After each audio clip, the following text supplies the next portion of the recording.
Mes chers frères et sœurs en Christ à travers le monde, que Dieu vous bénisse abondamment et puissamment au nom de notre Seigneur et Sauveur Christ Jésus, notre grand Seigneur, infiniment grand, infiniment magnificent.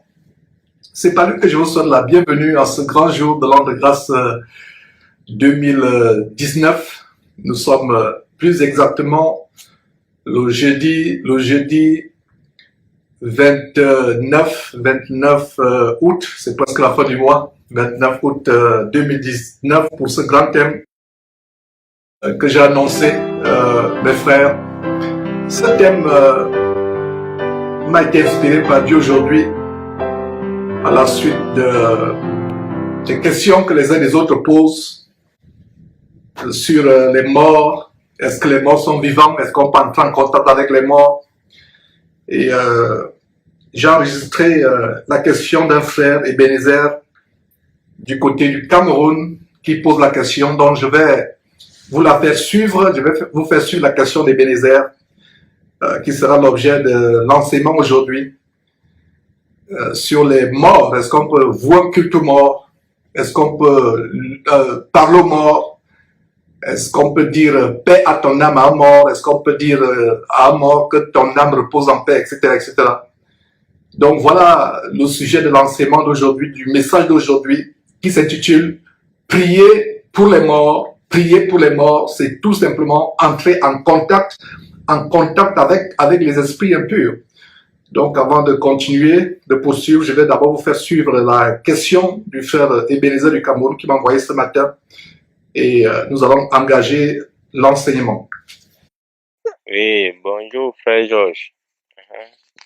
Je suis comme ça au Cameroun et je voulais vous demander quelques informations sur les cultations de grâce. Bon, on fait une cultation de grâce de mort où ça n'existe pas. Donc, je voulais faire les renseignements sur ça. Bon, surtout, j'attends votre réponse. Que Dieu vous bénisse abondamment. Oui, je retourne aussi sur ma question. Donc, je veux dire, chez nous ici au Cameroun, les chrétiens, donc on dit protestants, ils ont choisi de faire dans la prière qu'ils font, ils fêtent la prière de mort. Et je vois dans la Bible, on dit, mort n'a aucune puissance, et de ceci.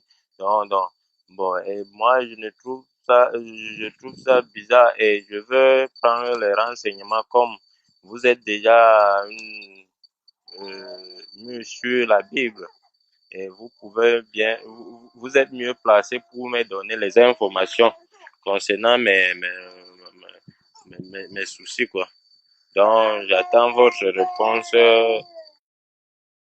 Voilà, mes frères, c'est la préoccupation du frère Ebenezer du Cameroun. C'est la préoccupation de plusieurs personnes parmi nous qui se posent la question, est-ce que nous pouvons vouer des cultes aux morts? Est-ce qu'on peut faire des messes pour les morts comme les catholiques le font? Parce que les catholiques croient à l'abomination du purgatoire. Pour les catholiques, vous pouvez être un grand pécheur sur terre, faire n'importe quoi, être un meurtrier, un adultérin, avoir pratiqué l'avortement, avoir menti, avoir fait toutes sortes de choses abominables sur terre. Quand vous mourrez, on peut faire une messe pour vous, pour que Dieu vous accepte au ciel. Il y a un endroit selon les catholiques, c'est une doctrine de démon, elle n'est pas biblique. Selon les catholiques, il y a une doctrine selon laquelle, quand vous mourrez, vous allez dans une place appelée le purgatoire. Et c'est l'endroit où ceux qui sont morts sans connaître que Dieu vont. Et vos parents qui sont restés peuvent faire des prières à Dieu pour que vous alliez au ciel. Cela est une doctrine de démon. La Bible ne le dit pas. Il y a aussi les Mormons qui malheureusement croient qu'on peut faire une prière pour les parents ou les ancêtres qui sont morts n'étant pas chrétiens. Donc pour les Mormons, qui ont d'ailleurs un livre abominable et plaise à Dieu, nous reviendrons en profondeur sur cette secte diabolique pour la dénoncer. Donc pour les Mormons, on peut faire une prière pour les parents, pour les ancêtres qui sont morts sans Christ. C'est-à-dire que si vous faites votre arbre généalogique et vous découvrez dans votre arbre généalogique que vos ancêtres, il y a 1000 ans, 500 ans, 2000 ans, 100 ans, 200 ans sont morts sans Christ, vous pouvez faire des prières et ces prières vont monter à Dieu. Cela n'est absolument pas la parole de Dieu. La Bible nous déclare dans le livre d'Hébreux, il est donné à un homme de mourir une seule fois et après quoi vient le jugement. Donc nous allons répondre à la question des Bénézères, à la question de plusieurs personnes. Il y a aussi une autre personne qui m'a posé la question dans ce sens. Ce jour, 2 personnes m'ont posé la question ce jour, une personne par WhatsApp de manière écrite et Bénézère de manière audio. J'espère que vous avez bien suivi la question des Bénézères, à savoir est-ce qu'on peut faire des messes aux morts. Donc ces doctrines selon lesquelles on peut prier les morts, on peut faire des prières pour les morts, évoquer les morts, parler aux morts. Il y a même des cérémonies africaines comme chez les Bamileke au Cameroun où après un certain moment, après l'enterrement, après quelques mois ou quelques années après l'enterrement, on déterre le crâne du patriarche ou de la matriarche qui est morte ou morte et on parle au crâne et on fait des cérémonies. C'est le même cas en Indonésie, même à Madagascar où à quelques temps après l'enterrement, on déterre le cadavre, on fait des cérémonies, on parle aux morts. Je parlais des Bamileke au Cameroun par exemple qui font des cérémonies telles qu'ils donnent à manger aux morts, ils donnent à boire aux morts, ils parlent aux morts. C'est répandu.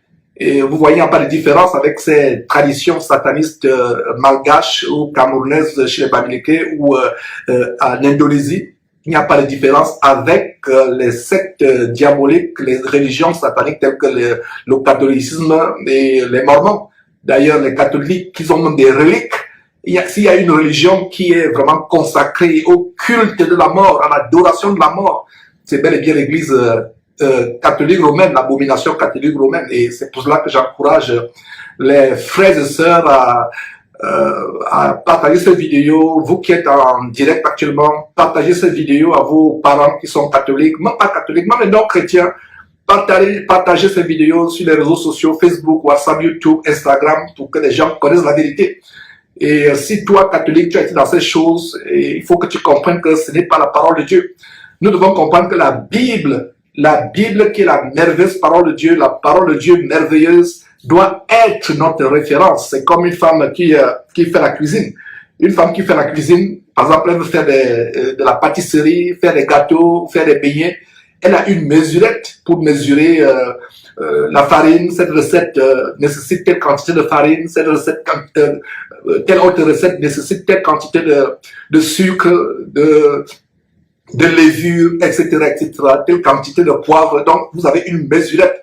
Et si sur les choses du monde, les choses terrestres, séculières, nous avons du bon sens. C'est aussi le cas d'un couturier quand il veut te faire une robe ou un costume ou une chemise, il te prend les mesures pour que ça te suffise. Alors si concernant les choses du monde, nous avons du bon sens, qu'en est-il de la parole de Dieu? Qu'en est-il de la parole de Dieu? La Bible est notre baromètre. Il y a un danger, mes frères et sœurs, à dire à quelqu'un qui est mort, à parler à quelqu'un qui est mort, repose en paix. Il y a, vous voyez, RIP sur les réseaux sociaux quand quelqu'un est mort. D'autres disent même paix à ton âme, tu vas nous manquer, etc., etc. On voit cela sur les pages de Facebook. Même des chrétiens, même ceux qui se disent chrétiens, continuent à pratiquer ces choses sur les réseaux sociaux. Un de leurs parents est mort. Ils font un posting s'adressant à cette personne. Et il faut que vous compreniez que quand vous vous adressez à un mort, vous lui dites que ton âme repose en paix, ou repose en paix, tu vas me manquer, sachez que vous vous adressez directement à ce mort-là. Ce n'est pas surprenant que quelque temps après, vous allez voir cette personne dans vos rêves, tel parent qui vient vous rendre visite, dans vos rêves, qui vient vous tourmenter, vous effrayer. Vous avez des cauchemars, vous voyez des figures mortuaires dans votre rêve, tout simplement parce que vous êtes connecté à ces démons de mort, consciemment ou inconsciemment. Et il faut comprendre une chose, mes frères et sœurs, que cela est terriblement dangereux. Parce que ce que je vais exposer ce midi, que Dieu me donne la sagesse de bien vous démontrer cela, les mots justes pour que vous compreniez. Je suis en train d'exposer les mystères du domaine diabolique, Donc, les prières que vous faites, prières pour le repos de son âme, voilà, comme les catholiques, les mormons font, c'est tellement dangereux, tellement dangereux.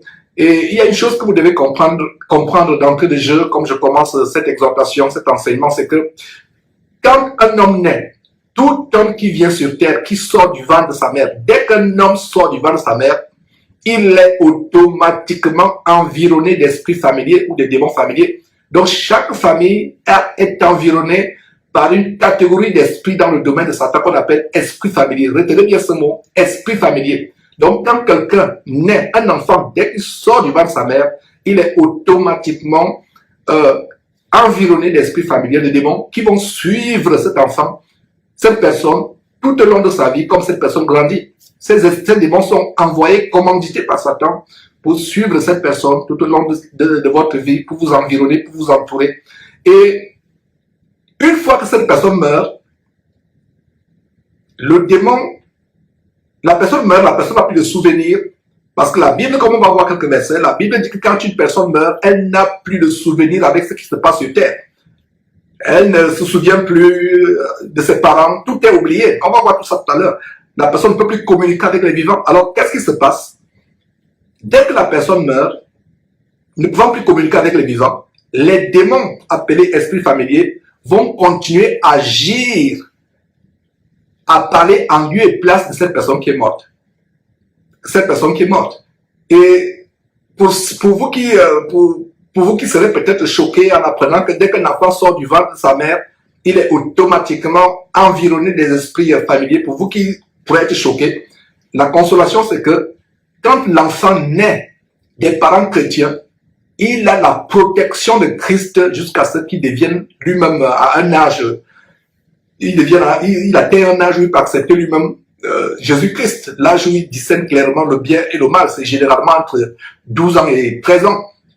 Donc, toute personne qui n'a pas Christ, ou qui ne naît pas des parents chrétiens, qui n'a pas Christ, est environnée par des esprits familiers. Et c'est par ces esprits familiers que le diable contrôle toute sa vie. Maintenant, ceux qui sont en Christ Jésus ne peuvent pas être environnés de ces esprits familiers. Pourquoi? Le Colossiens chapitre 3, verset 3 dit quoi? Vous êtes morts et votre vie est cachée avec Christ en Dieu. Voilà la bonne nouvelle pour tous les frères et sœurs en Christ qui marchent véritablement dans la sanctification, dans la piété, créant Dieu, respectant les commandements de Dieu. La bonne nouvelle, c'est que toute personne qui est en Christ, que ce soit vous, que ce soit vos enfants, je dis bien vos enfants, et même votre époux, même s'il n'est pas chrétien, il est sanctifié, il est protégé par vous. Tout enfant né des parents chrétiens, ou tout chrétien lui-même, toute chrétienne, ne peut plus être contrôlé par ces esprits familiers. Donc, dès que quelqu'un donne sa vie à Christ, ces esprits familiers ne peuvent plus voir votre vie. Ne peuvent plus voir votre vie. Selon Colossiens chapitre 3, verset 3. Notez ce verset. Colossiens chapitre 3, Colossiens chapitre 3, pardon, verset 3. Colossiens chapitre 3, verset 3 qui dit, vous êtes morts en Christ. Vous êtes morts et votre vie est cachée en Christ. Donc, le diable ne peut plus vous contrôler par son réseau d'esprits familiers. Et pour vous qui ne savez pas comment les esprits familiers fonctionnent, par exemple, pour ceux qui, par le passé, ont consulté les marabouts, ou pour ceux qui vont encore chez les marabouts, vous allez chez un marabout, il vous dit tout ce que vous avez fait, il ne vous connaît pas. Il ne vous connaît pas, ils ne font pas comme ces faux pasteurs qui engagent des espions qui vous ont connus, payent des gens de votre quartier qui vous ont connus et pour vous dire ce que vous avez fait, surtout quand ils savent que vous êtes quelqu'un d'influent. Mais un marabout dans un village, vous avez pris votre voiture, vous avez fait des kilomètres, aller rencontrer au fond de la brousse, dans une hutte, un marabout qui ne vous connaît pas. Il commence à vous dire ce que vous avez fait comme étude, où vous avez été, ce que vous avez fait hier soir, etc. Et vous êtes épaté. Qu'est-ce qui se passe? C'est que ce marabout, par ses incantations, est entré en contact avec les esprits familiers qui vous contrôlent. Ces esprits familiers qui sont là 24 sur 24 pour vous contrôler. Donc, quelqu'un qui n'est pas en Christ est tellement malheureux.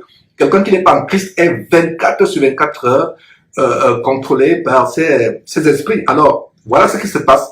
Et il y a aussi cette histoire que j'ai racontée il y a quelques temps, je crois dans une ou deux ou trois émissions où je parle de ces choses, cette histoire qui est assez illustrative de ce que je suis en train de vous expliquer. Alors, c'est l'histoire d'un oncle plus ou moins au Gabon qui est allé voir le marabout parce qu'il avait perdu une somme d'argent. Il est allé voir le marabout et le marabout lui a dit exactement qui avait volé la somme d'argent. Comment le marabout a su? Le marabout a su parce que le marabout a invoqué les démons familiers et ils ont dit effectivement qui a volé l'argent. Donc c'est ce qui se passe, mes frères et sœurs. Et donc c'est ce qui se passe aussi quand vous rêvez des personnes qui sont mortes. Ce n'est pas le grand-père qui est mort que vous voyez, ce n'est pas la grand-mère qui est morte que vous voyez, non, ce sont les esprits familiers, ce sont les démons. Parce que ces démons, quelle est la caractéristique des esprits familiers? Ils font corps avec vous. Ils ont la capacité d'apparaître, et même physiquement, il y a des fois, vous ne dormez même pas, vous voyez un flash, votre mère qui est morte qui passe devant vous, c'est même pas un rêve. Ça peut se passer physiquement, une projection, et regardez que, n'oubliez pas que le diable se transforme en ange de lumière. Même ces démons, surtout la catégorie d'esprit familier, peuvent aussi se transformer, prendre l'image de votre père qui est mort, de votre grand-père qui est mort, de votre frère qui est mort, vous le voyez en songe. Et comment se fait-il que vous continuez à les voir en songe? Tout simplement parce que vous leur avez parlé directement ou indirectement. Donc, à partir d'aujourd'hui, vous qui postez sur les réseaux sociaux, Facebook, l'image de votre parente ou votre parent qui est mort et vous lui dites « repose en paix », vous lui parlez, vous êtes entré en contact avec ce démon. Voilà comment les chrétiens, sans le savoir, entrent en contact avec les démons sans s'en rendre compte. Sans s'en rendre compte.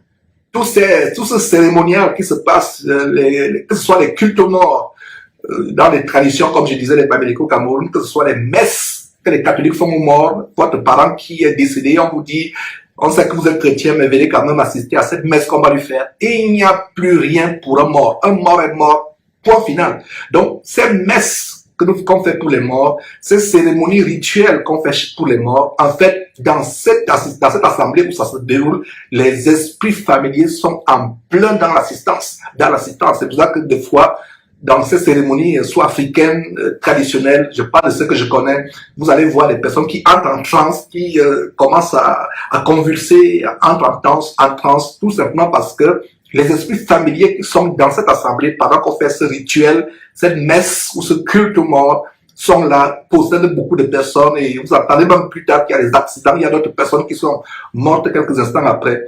Donc, la Bible nous dit que nous devons connaître la vérité. Vous connaîtrez la vérité et la vérité vous affranchira. Nous donnons ces choses pour être affranchis de ce mensonge de Satan et beaucoup de personnes font des choses par ignorance. L'ignorance n'est pas une excuse. Le voleur ne vient que pour dérober, égorger et détruire. Voilà son travail. Le diable, quand la Bible parle du voleur, en Jean chapitre 10, verset 10, en fait, il s'agit du diable. Il ne vient que pour dérober, égorger et détruire. Nous le résistons par la connaissance de la parole de Dieu, par la foi. La connaissance de la parole de Dieu affranchie sur la base de Jean chapitre 8, verset 32, qui dit « Vous connaîtrez la vérité et la vérité vous affranchira ». Voilà ce qui nous affranchit. La connaissance de la vérité affranchie. Donc, c'est dangereux, mes frères et sœurs, de parler aux morts, votre parent qui est décédé, vous postez « Oh, vraiment, tu vas nous manquer, repose en paix, que la tête soit légère ». Vous adressez aux morts. À qui vous adressez-vous? Ce n'est pas la personne qui est décédée, c'est à un démon familier. Et ces démons prennent corps, ils deviennent comme des jumeaux. La caractéristique des démons familiers quand un enfant naît, c'est d'être comme un jumeau. Ils deviennent esprit guide. Mes frères et sœurs, c'est des profondeurs de Satan, comme Jésus dit en Apocalypse, les profondeurs de Satan que je suis en train de vous enseigner. Et quand vous êtes en Christ, ces démons deviennent aveugles. Ils ne peuvent plus vous voir sur la base de Colossiens chapitre 3, verset 3 qui dit « Vous êtes morts et votre vie est cachée avec Christ en Dieu. » Alors, comme je vous le disais, quand vous êtes mort, quand quelqu'un est mort, il est mort, il n'y a rien. C'est pendant que vous êtes vivant qu'on doit tout faire pour donner sa vie à Jésus-Christ. Après la mort, il n'y a plus rien. Les gens qui disent paix à ton âme. Si tu es mort en Christ Jésus, ton âme ne peut pas être en paix. Mon ami, je suis désolé, il est tard, absolument tard. Ton parent, ton frère, ta soeur, ou peu importe, ton ami, ton époux, ton épouse, quelqu'un qui t'est cher est mort sans Christ. Mon ami, je te dis, il est tard. Je suis désolé. Repose en paix. T'es paix à ton âme. Ceci, cela, que la tête soit légère. La terre ne lui sera jamais légère. Quelqu'un qui est mort ne connaîtra jamais la paix. Il connaîtra les tourments de génération en génération, d'éternité en éternité.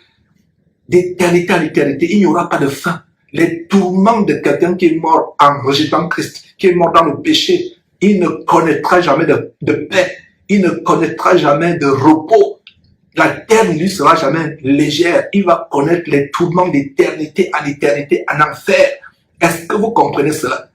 Donc, tant qu'on est vivant, même nous chrétiens, ne nous amusons pas avec notre salut. Nous pensons être chrétiens, mais nous avons un pied à gauche, un pied à droite, un pied dans le monde, un pied à Christ. Nous continuons à raisonner avec Dieu, nous continuons à être complaisants, à nous amuser avec notre salut. Quand nous sommes vivants, réglons notre vie. Nous ne savons pas quand est-ce que notre mort peut arriver. Nous ne savons pas quand est-ce que le Seigneur Jésus pourra arriver.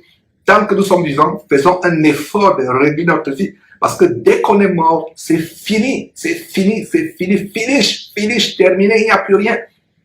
Si tu es mort étant en communion avec Dieu par Jésus-Christ, tu hériteras la paix, la vie éternelle, le repos éternel, la joie, la magnificence, la gloire éternelle. Mais si tu es mort n'étant pas en Christ Jésus, étant dans le péché, tu ne connaîtras jamais la paix. Donc ces paroles, que la tête soit légère, repose en paix. Et c'est les chrétiens qui le disent. Repose en paix. Vous voyez, RIP. C'est le diminutif de repose en paix. RIP. Ne dites plus jamais, quand tu dis RIP à quelqu'un, les jours qui suivront, tu vas commencer à voir cette personne dans le rêve. En fait, ce n'est pas la personne que tu vois, c'est le démon familier. Je répète encore, la propriété des démons familiers, c'est de faire corps. Vous ne pouvez plus faire la différence entre eux et la personne en qui ils habitaient. Dès que la personne meurt, la personne c'est fini. D'ailleurs, allons voir la parole de Dieu, mes frères et sœurs, pour qu'il vous montre que les morts n'ont plus de contact avec les vivants. C'est pas possible. Ce n'est pas Georges qui invente ces choses. C'est la merveilleuse parole de Dieu. C'est pour ça que je vous ai dit au début que nous devons avoir la parole de Dieu comme baromètre. Alors rapidement, Ecclésiaste chapitre 9 et 6. Ecclésiaste est juste après Proverbes. Ça a été écrit par le roi Salomon. Donc, au chapitre 9, verset 5, qu'est-ce que nous voyons? Nous voyons ceci. Les vivants, en effet, j'espère que vous y êtes, notez ces versets, mes frères et sœurs. Les vivants, en effet, savent qu'ils mourront, parce que quand tu es vivant, tu as la conscience, tu sais qu'un jour tu vas mourir. Tu as la conscience.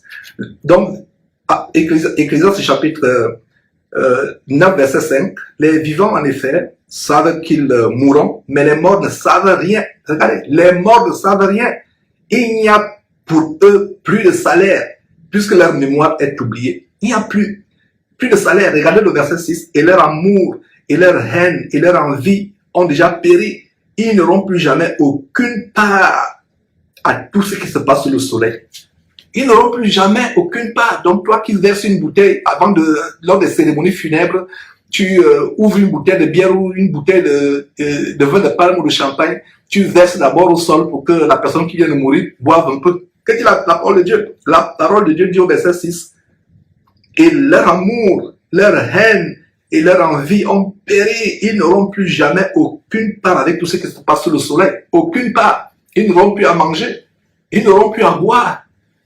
Il y a des gens qui se font enterrer avec toute une chambre, comme on vous a montré sur Jésus-Christ, il y avait une femme qui s'est fait creuser une chambre avec son téléviseur géant et écran plat, son lit, ses commodes, ses chaussures alignées, ses bijoux. Il n'y a plus aucune part. Si cette personne avait lu la parole de Dieu, elle aurait compris qu'il n'y a aucune part. C'est fini. C'est fini.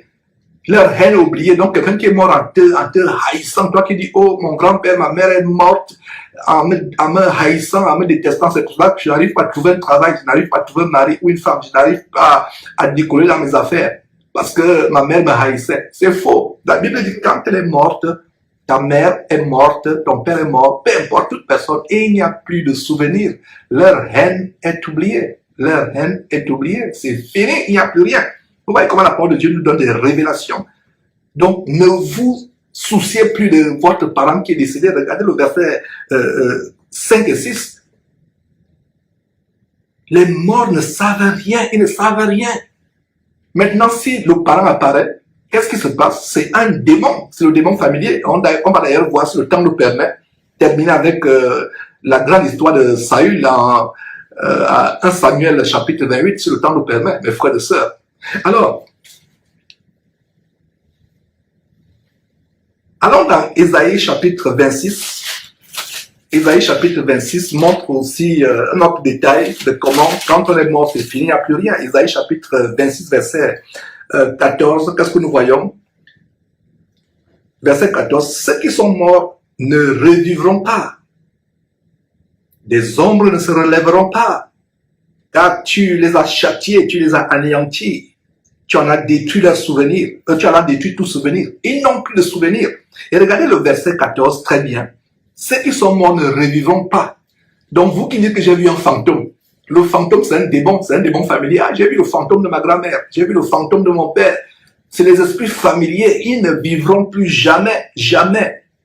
Maintenant, aujourd'hui, posez-vous la question. Soit Dieu ment, soit c'est mon pasteur qui ment. Soit Dieu ment, soit c'est ma religion catholique ou ma religion mormone qui ment. À toi de faire le choix à partir d'aujourd'hui. Qui ment? Dieu dans sa merveilleuse parole, Nombre chapitre 23, verset 19 dit, Dieu n'est pas un homme pour mentir. Dieu ne ment pas. Dieu ne ment pas. Dieu te dit quoi? Les ombres ne se relèveront pas. Donc quand vous voyez, regardez, ombre ou fantôme. Donc quand on voit une ombre, oh j'ai vu l'ombre, oh mon père, oh ma mère, l'ombre de mon père, l'ombre de ma mère, oh un fantôme. Les fantômes, c'est les démons. Donc si ta mère apparaît, au nom de Jésus-Christ, chasse le démon sur la base de Marc chapitre 16, verset 17 à 18. Voilà les miracles accompagnant ceux qui auront cru à mon nom, au nom de Jésus-Christ, ils chasseront les démons. Donc ce qui se passe, c'est quoi? C'est des manifestations diaboliques. Une ombre apparaît, vous dites c'est un fantôme. Le mot fantôme n'existe pas. Ou comme ghost en anglais. Fantôme signifie c'est un démon familier qui a accompagné, qui a suivi, qui a guidé toute sa vie ton parent ou ta parente ou ton enfant. C'est des esprits familiers. Et ceux qui vont chez les médiums travaillent beaucoup avec les esprits familiers. Et il y a aussi la divination. Allez voir la femme esclave qui faisait la divination avec l'esprit de Python. C'est pour ça que ceux qui font la divination, même dans le vaudou béninois ou haïtien, il y a toujours les gros pythons. Tout ça, c'est lié. L'esprit de divination qui travaille avec les esprits familiers, c'est lié. C'est un gang. On pourra faire des jours et des jours pour vous percer ces mystères. Mes frères, c'est tellement profond. Donc, le fantôme n'existe pas. Le fantôme, c'est un démon. Donc, à partir d'aujourd'hui, pensez à ce que je vous ai dit, que fantôme, c'est un démon. Alors, Dieu a en horreur ceux qui invoquent les morts. Dieu a en horreur ceux qui invoquent les morts. Donc, vous qui avez participé à des messes pour les morts, ou des cérémonies où on invoque les morts, ou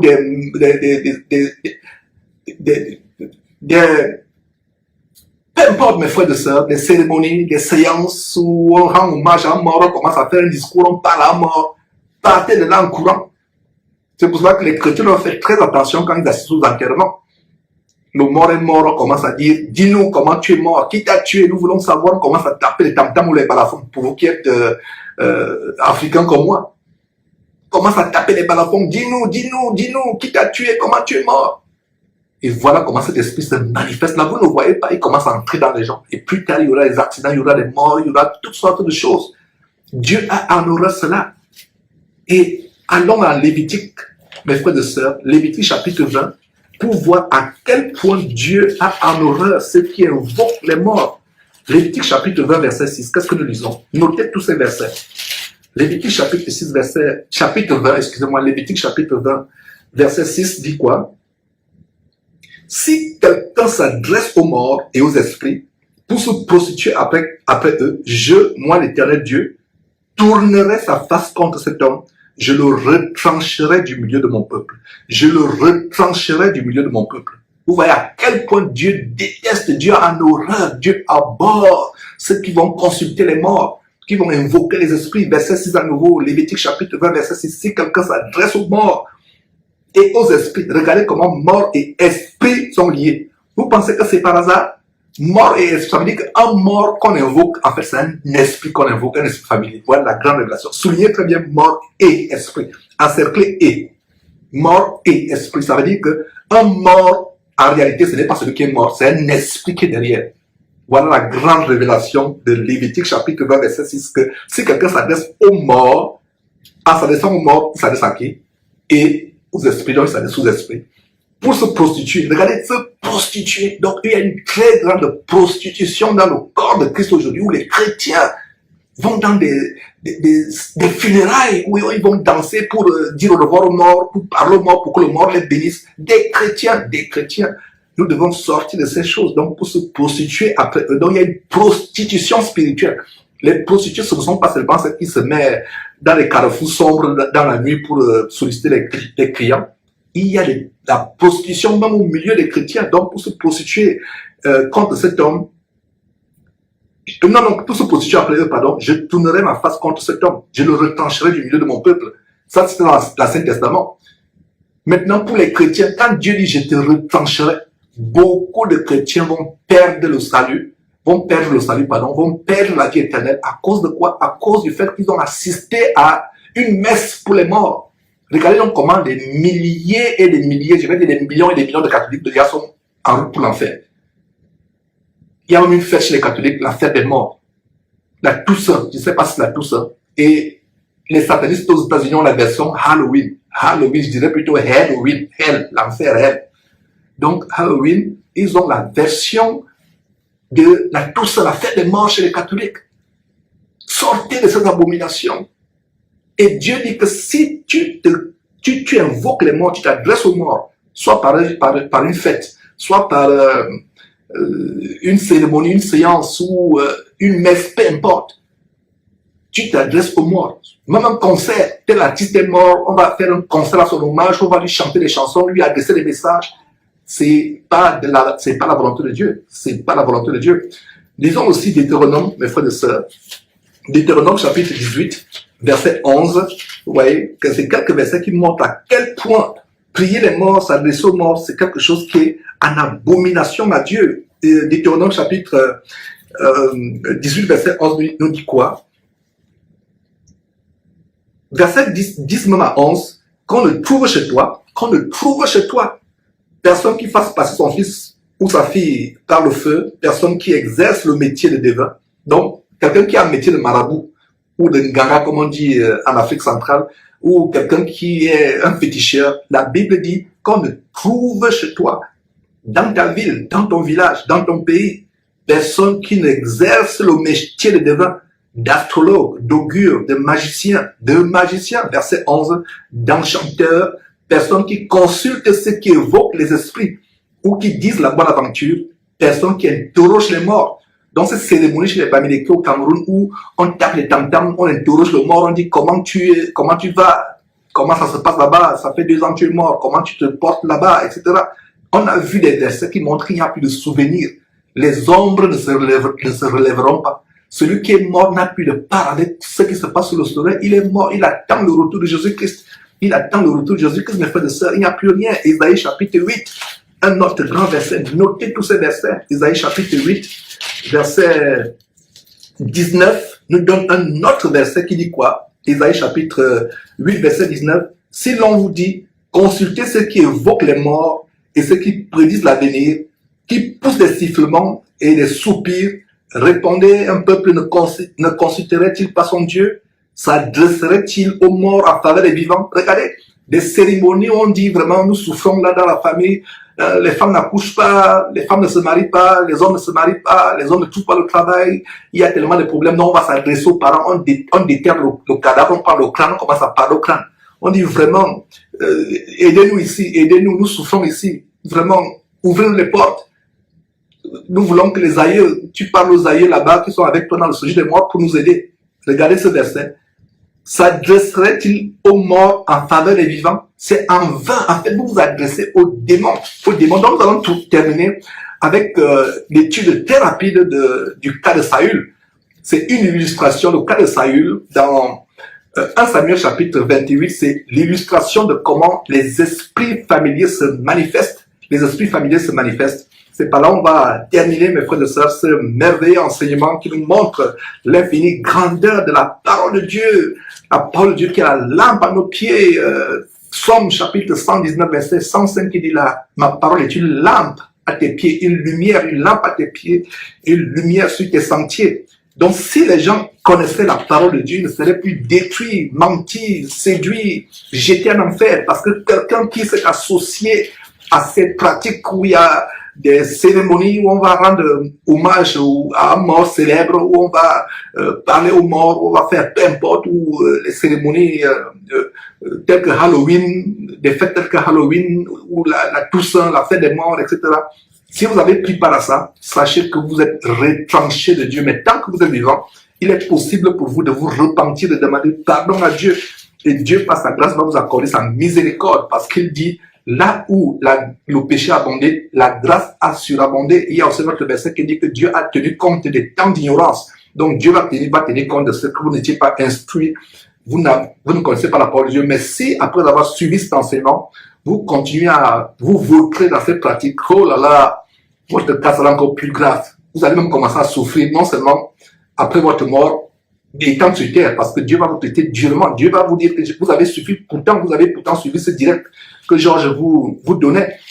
Alors, rapidement, 1 Samuel chapitre 28, à partir du verset 3, on va lire attentivement, mes frères, ceci. Et l'histoire se passe au moment où Samuel, ce grand prophète en Israël est décédé. Samuel est celui qui a ramené le peuple de Dieu sur la voie du Seigneur. Et c'est Samuel qui avait intronisé le tout premier roi en Israël. Israël, à l'époque, n'avait pas de roi. Donc, c'est à partir de Samuel qu'il y a eu un premier roi, le roi Saül. Donc, au moment où Samuel vivait, il y avait encore vraiment la crainte de Dieu, la piété. Mais une fois que Samuel meurt, c'est la dérive dans le paganisme, dans le satanisme. Alors, voilà le background pour que vous compreniez cette histoire. Alors, nous sommes au verset 3, 1 Samuel chapitre 28, verset 3. Samuel était mort, tout Israël avait pleuré, et l'on avait enterré à Rama, dans sa ville, voilà, Saül avait ôté du pays ceux qui évoquaient les morts et ceux qui prédisaient l'avenir. Saül connaissait bien la parole de Dieu, il avait bien lu ces versets que je vous ai montrés, il connaissait ces versets. Il les avait écoutés, Lévitique chapitre 20, verset 6, Deutéronome chapitre 18, verset 11, il les connaissait. Donc le roi Saül avait ôté du pays ceux qui évoquaient les morts et qui prédisaient l'avenir. N'oubliez pas que Lévitique verset 20 disait que si quelqu'un évoque les esprits, évoque les morts, il devrait être retranché, ôté. C'est ce que Saül avait fait. Mais dans un accès de faiblesse, il va retourner lui-même à ce qu'il a vomi. Verset 4, les Philistins se rassemblèrent et vinrent camper à Sunem. Saül rassembla tout Israël et ils campèrent à Gilboa. Verset 5, à la vue du camp des Philistins, Saül fut saisi de crainte et un violent tremblement s'empara de lui. Voilà la chute de Saül qui commence parce qu'il a eu peur. Beaucoup de chrétiens vont chez les marabouts parce qu'ils ont peur de l'avenir. Ils ont peur de ce que la vie sera. Ils ont peur. Et c'est la même chose avec Saül. Sa chute est venue à cause de la peur. Il a vu les ennemis. Quand chrétien, toi qui m'écoutes, tu vois les ennemis, prends courage, n'aie pas peur. La peur ou le doute ont amené les chrétiens à aller voir encore les marabouts, à entrer dans la franc-maçonnerie, parce qu'ils ont peur de l'avenir. Qu'est-ce que sera l'avenir? Alors, il eut peur. Un violent tremblement s'empara. La peur est dangereuse. Et regardez où la peur entraîne Saül. La peur entraîne Saül aux choses que lui-même a détruites. Alors, nous disons verset 6. Saül consulta l'Éternel et l'Éternel ne lui répondit point. Vous savez pourquoi l'Éternel n'a pas répondu à Saül? Dieu n'exauce pas ceux qui manquent de foi. Hébreu chapitre 11, verset 6 dit, Hébreu chapitre 11, verset 6, le chapitre de la foi, 11, verset 6 dit, sans la foi, il est impossible de lui être agréable, le doute, la peur et l'inquiétude. Donc, Dieu ne pouvait pas entendre Saül. Non seulement Saül n'était pas droit devant Dieu, mais dans cette situation, il a peur. Donc, quand il a peur, qu'est-ce qui se passe? Verset 6. Saül consulta l'Éternel et l'Éternel lui répondit, point. Ni par les songes, ni par l'Urim, ni par les prophètes. Verset 7. Et Saül dit à ses serviteurs, cherchez-moi une femme qui évoque les morts. Qu'est-ce qu'on a vu au verset 3? Il avait ôté ce qui évoque ces personnes du pays. Maintenant, il dit à ses serviteurs, cherchez-moi. Donc, ça veut dire que pour trouver une personne qui évoquait les morts, il fallait aller très loin parce que lui-même avait ôté ces personnes. Donc, il fallait qu'on cherche. S'il ne les avait pas ôtés, c'était évident, on n'avait pas cherché. On devait seulement aller voir une pancarte où on écrit psychique ou bien marabout ou bien grand féticheur, il devait seulement aller. Mais lui-même, il a ôté. Ayant ôté ces gens, ayant chassé du pays, il faut maintenant qu'on cherche. Parce qu'il a eu quoi? Un accès de faiblesse. Il a manqué de foi face à l'ennemi. Il a été terrifié face à l'ennemi. Alors, verset 7, et Saül dit à ses serviteurs, cherchez-moi une femme, pas un homme, une femme qui évoque les morts, et j'irai la consulter. Ses serviteurs lui dirent, voici, à Andorre, il y a une femme qui évoque les morts. Donc voilà une sorcière, une magicienne à Andorre, qui évoque les morts. Verset 8, alors Saül se déguisa. Alors pourquoi Saül se déguisa? Il se déguisa parce qu'il ne voulait pas que les autres voient. Il ne voulait pas qu'on le reconnaisse. On devait dire, ah, mais c'est pas le roi qui a interdit, c'est pas Saül qui a interdit qu'on évoque les morts. Qu'est-ce qu'il vient faire ici? Donc il se déguise. Alors, Saül, verset 8, se déguisa et prit d'autres vêtements. Il enleva ses vêtements royaux, prit les vêtements de quelqu'un de normal. Et il partit avec deux hommes. Ils arrivèrent de nuit chez la femme. Saül lui dit, prédis-moi l'avenir en évoquant la mort et fais-moi monter celui que je te dirai. La femme lui répondit, voici, je sais que Saül l'a fait. Pardon, plutôt, verset 9, il y a passé de lumière ici. La femme lui répondit, voici, tu sais ce que Saül a fait. Comment il a retranché du pays ceux qui évoquent les morts et ceux qui prédisent l'avenir. Pourquoi donc tu tentes, pourquoi tentes-tu un piège à ma vie pour me faire mourir? Verset 10, donc la femme a eu de manière surnaturelle que la révélation que non, ça c'est Saül le roi. Pourquoi veux-tu me tendre un piège pour me faire mourir? L'esprit familier avec lequel, un des esprits familiers avec lesquels la femme travaille a donné la révélation que non, ça c'est Saül.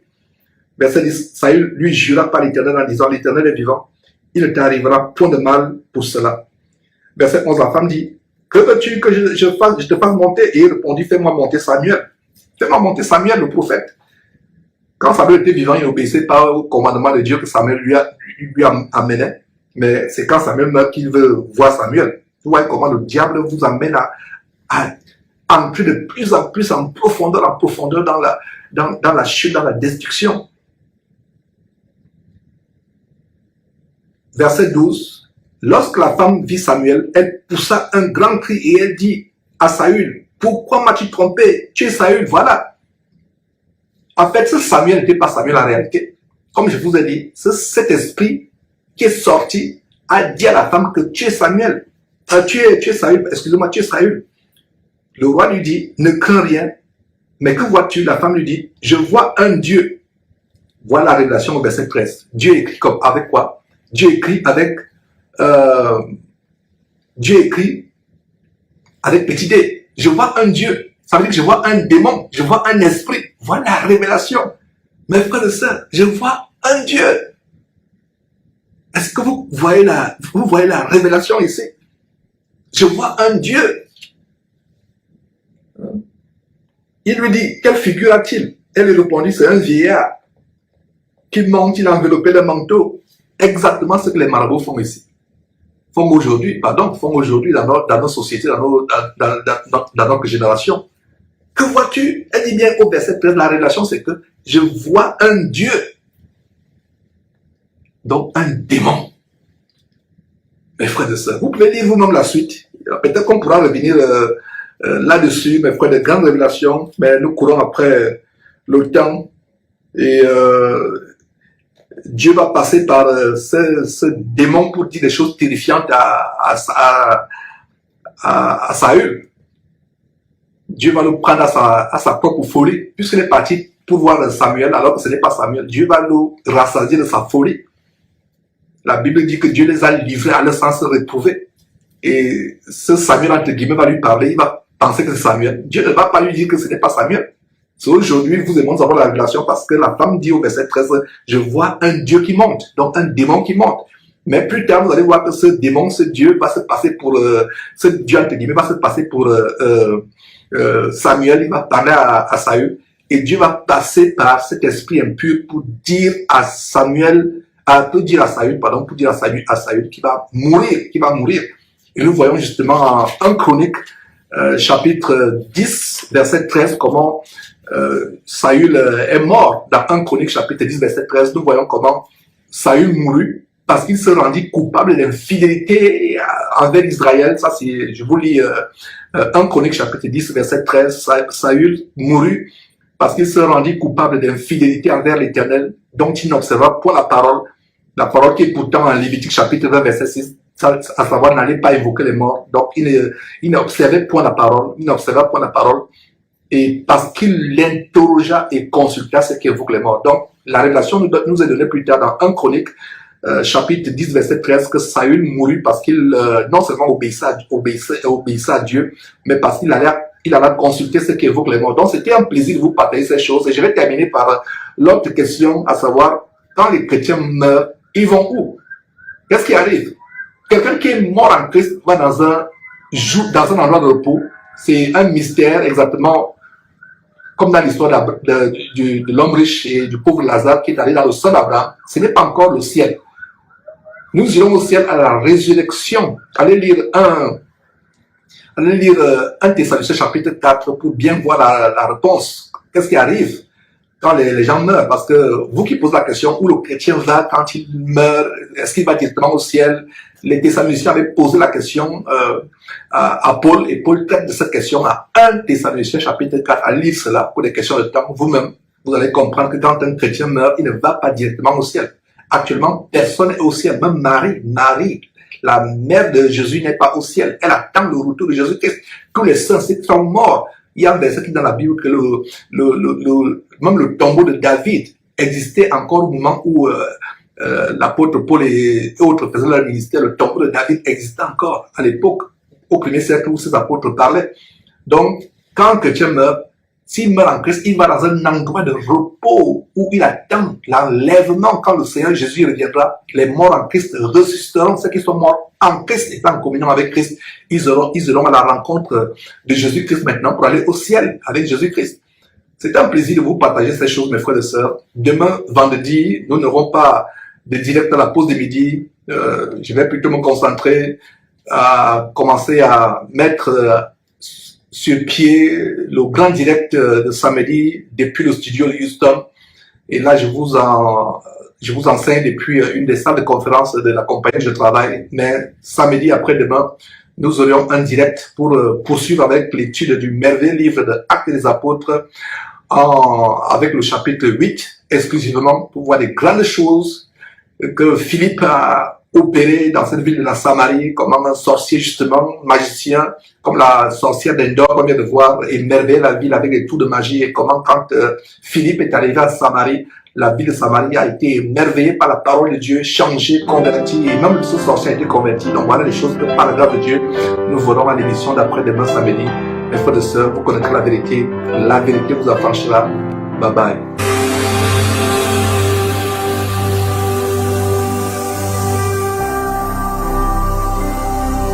Jésus-Christ TV, vous connaîtrez la vérité et la vérité vous affranchira.